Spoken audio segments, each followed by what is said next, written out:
still on rear triangle. We should finish rear triangle next week. Then we'll get into the category B stuff.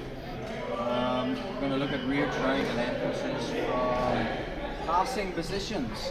For those that's doing Danaher's Chimera system, they already know this. Cars playing butterfly guard or seated guard position on the knees. Again, from Car's perspective, he wants his hooks in and he wants inside control with his arms. And then he can start sweeping. Never train with back injuries. Okay, so from here, as Car tries to win the underhook, I want my limbs inside his jiu-jitsu fundamentals, which we hope to do here enough. Car wants inside position, I want inside position.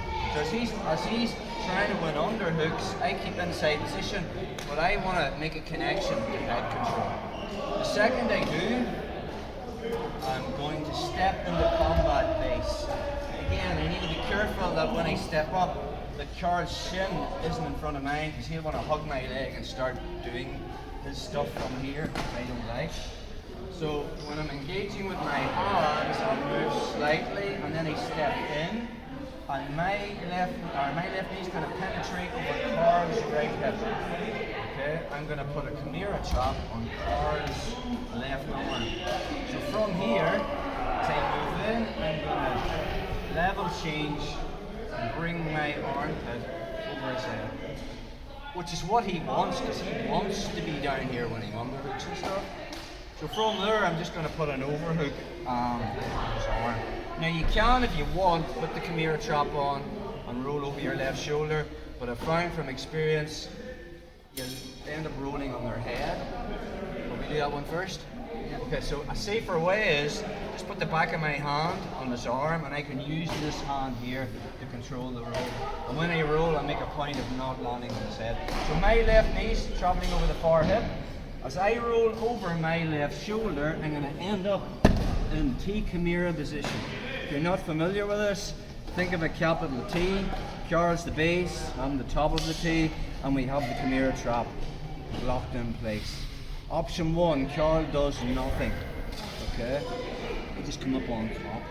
I'm not going over details, I'm finishing the Chimera from here. It's on the channel, but this is rear triangle setups we're looking. Car's other two pathways is turning away from me, which he can't because of the Chimera trap. He can only turn into me. And if I keep my elbow under his elbow, I can control how fast he comes up.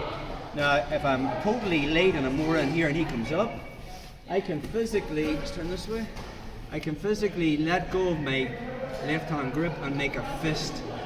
If Carl tries to stay on his knees from here, I can put him straight down, then he grab again. Don't worry about that. If I keep my elbow under Carl's elbow, he'll never get to his knees. He'll get so far, then I bring in bottom knee position. And my top leg comes over, and again, just like we've been, the whole theme of the rear triangle, by coming under his right armpit with my right leg, I've created the one arm in, one arm outside. So from there, Carl's on his left side, I'm going to flare my right leg, I'll pull his arm above my head and turn him onto his other side. And now we're onto unified legs. And it's the same stuff. Provisionally locked to the triangle trap. Keep his arm above his head. Arm assist. Connecting. So again, first thing, butterfly guard.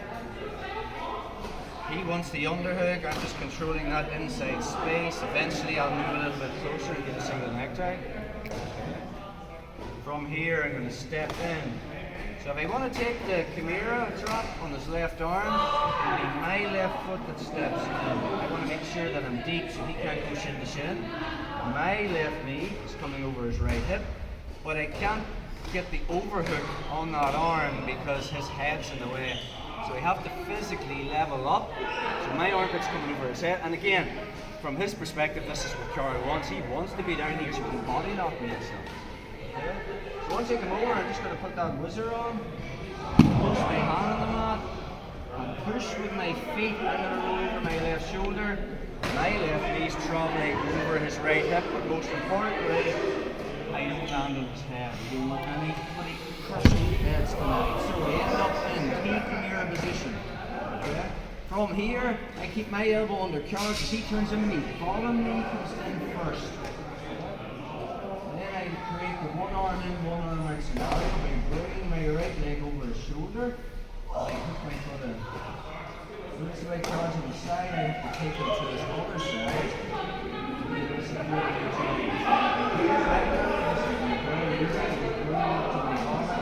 Turn my hips, unify legs, rear triangle.